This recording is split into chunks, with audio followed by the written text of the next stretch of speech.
Lance Mechanics here. Welcome to the channel. I talk automotive related issues and cool things in general I like. So I want to talk about one of the strangest comebacks I had ever in the industry. It caught me off guard and I can't believe I went so long without seeing something like this, and I'm going to frame it for you. It happened after I did an oil change and it was unrelated to what I did. So I'm going to stop the video and then show you what it is, because it's kind of neat and I can't believe I went so long without experiencing this. So what we have here is a subframe bushing, but it depends on the manufacturer. Audi has them too. What's happening is these bushings, they're filling with oil now, and it helps reduce vibrations and weird oscillations at higher frequencies when you're driving down the road. And one of these ruptured on an Audi A4 I was doing, and I got to come back. So this happened while I was at Honda, and believe it or not, Honda has the same bushings. They just don't fail, and when they fail, it's usually in an accident and we don't see them because it's replaced at the collision center. So I think this was a 2015 or 14 Audi A4 S-Line supercharged.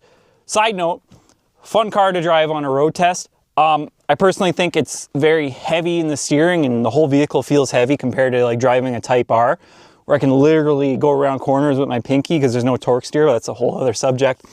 But anyways, I did an oil change on this and it was back the next day. And so for those who don't know, when we do oil changes now, us technicians are required to go under the vehicle with a camera using our phones. And you just take a picture, do a walk under there. No visible oil leaks on this bushing. It was the front right rear control arm bushing. And I didn't know until this point they were filled with liquid. So naturally, after I do this oil change, I have the video and all the proof. Customer brings it back home and lo and behold, the bushing fails. And they have a stone interlocking driveway as they always do. It's brand new, always brand new. And it was back the next day. First thing I located, oh, Lance, you have a comeback. You have an oil leak after you did an oil change. I'm like, oh, here we go. It happens, I get a drip here and there. I'm not perfect, but not often enough. And I bring it into the shop and I'm staring at this bushing because it's in the back or it's front subframe, passenger side, rear control arm bushing, and it's covered in oil. And I'm sitting there thinking, how the F did oil get here? Like, drain pan's over here, oil filter's way over there. There's nothing that can come from up top, and I'm losing my mind for 20 minutes thinking, where the heck is this oil coming from? And luckily we had a very good mechanic down the line, and he worked at BMW and Mercedes and all that, and he knew right away. He's like, oh yeah, they're oil-filled bushings. I've run into this many times. I was like, you're joking, right? So I'm always learning stuff, and I can't believe I went my whole career without seeing one of those fail. And the best part is Honda uses them in the rear subframe. Better quality, apparently.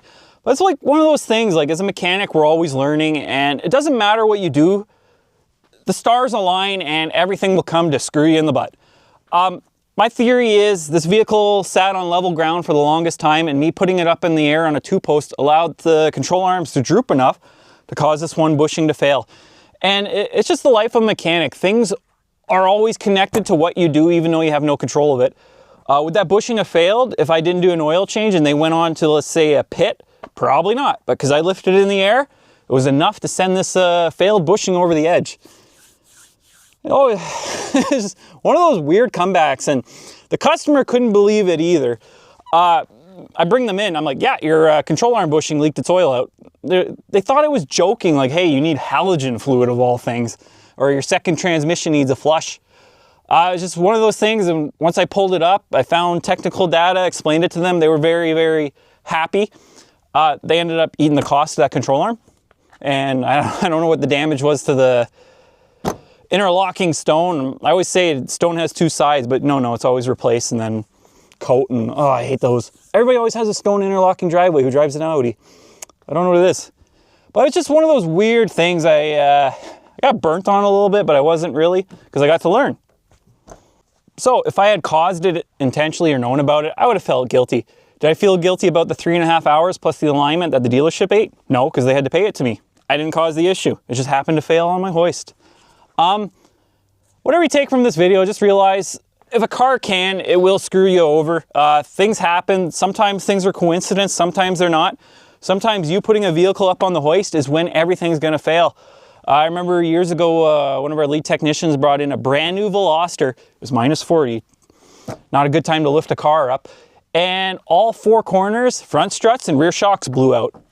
They can't handle minus 40. Or it was because it hadn't been moved in months. He pulled it right into the shop, lifted it up. Things happen. Cars will find a way. They find a way. So yeah, whatever you take from this video, like it, comment, subscribe. I'm Lance Mechanics. Have a good